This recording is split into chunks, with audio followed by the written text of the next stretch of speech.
नमस्कार, मैं हूं आपके साथ कांची बंसल। आप देख रहे हैं जनहित टाइम्स। दुनिया के कई देशों में लोकतंत्र तो है, लेकिन उसकी स्थिति डामाडोल हो रही है। द्वितीय महायुद्ध के बाद कई देशों ने लोकतांत्रिक व्यवस्था को अपना लिया था, क्योंकि वे देख चुके थे कि हिटलर और मुसोलिनी, स्टालिन और टोजो का राज कितना निरंकुश और विनाशकारी सिद्ध हुआ था। जिन एशियाई अफ्रीकी देशों में अभी भी लोकतांत्रिक व्यवस्था जिंदा है, उनमें भारत सबसे आगे है। भारत जनसंख्या के हिसाब से दुनिया का सबसे बड़ा लोकतंत्र है। चीन भारत से भी बड़ा लोकतंत्र बन सकता था, लेकिन माओ त्से संग और चाओ एन लाई तानाशाही में स्टालिन से भी आगे निकल गए थे।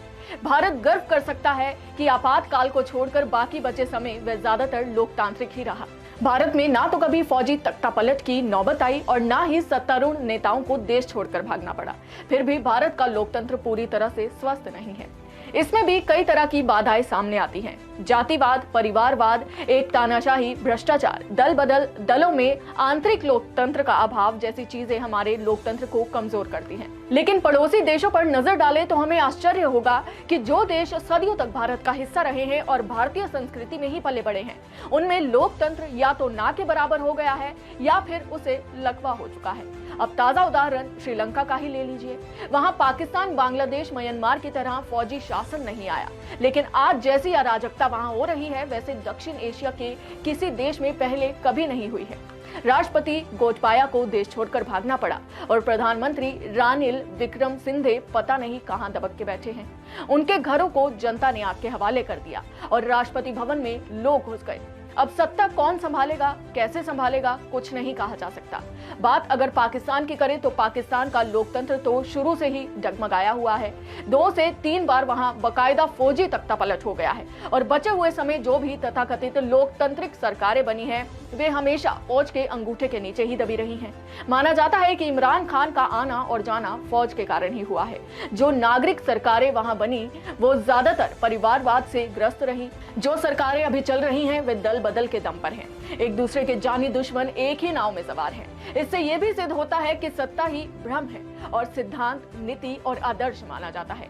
सत्ता के मायावी खेल को करोड़ों मतदाता हाथ पर हाथ धरे ताकते रहते हैं, वे कुछ नहीं कर सकते। लोकतंत्र के इस शीर्षासन को रोकने का कोई उपाय जनता के पास नहीं है। दल बदल विरोधी कानून लगभग हर देश में किसी न किसी रूप में बना हुआ है, लेकिन सत्ताकामी नेताओं ने अपने लिए तरह तरह की सुरंगें निकाल रखी हैं।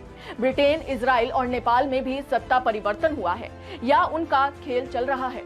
इजराइल और नेपाल में गठबंधन ढीले पड़ गए हैं और कुर्सियां खिसकती नजर आ रही हैं। लेकिन ब्रिटेन में क्या हुआ? ब्रिटिश लोकतंत्र आधुनिक दुनिया का सबसे पुराना और सबसे स्वस्थ लोकतंत्र है।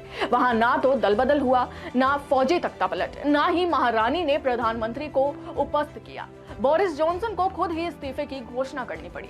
भ्रष्टाचार, झूठ को दोहराते रहने की आदत, सांसदों की अपेक्षा और बिगड़ती अर्थव्यवस्था उन्हें ले बैठी। उनकी पार्टी में बगावत हो गई। अगर वे इस्तीफा नहीं देते तो ब्रिटिश संसद उन्हें बाहर धकेल देते। और अगर ब्रिटेन की पार्टियों में आंतरिक लोकतंत्र नहीं होता तो भारत में इंदिरा गांधी और श्रीलंका में राजपक्षे की तरह जॉनसन भी कुर्सी से चिपके रहते। जिन राष्ट्रों में फौजी तानाशाही या परिवारवाद नहीं है, वे भी अपने लोकतंत्र को सुरक्षित रख सके, ये अब मुश्किल होता जा रहा है। उन राष्ट्रों की राजनीतिक पार्टियों ने लगभग प्राइवेट कंपनियों का रूप धारण कर लिया है। हमारे पड़ोसी देशों में तो विशेष रूप से ये ट्रेंड जोरों पर है।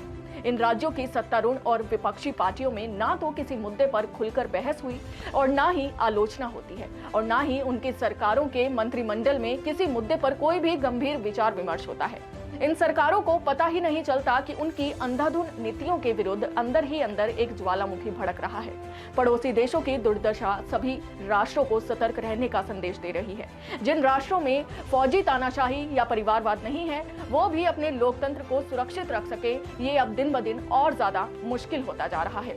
ऐसे ही किसी और मुद्दे के साथ हम आपके सामने फिर हाजिर होंगे। देखते रहिए जनहित टाइम्स। जय हिंद।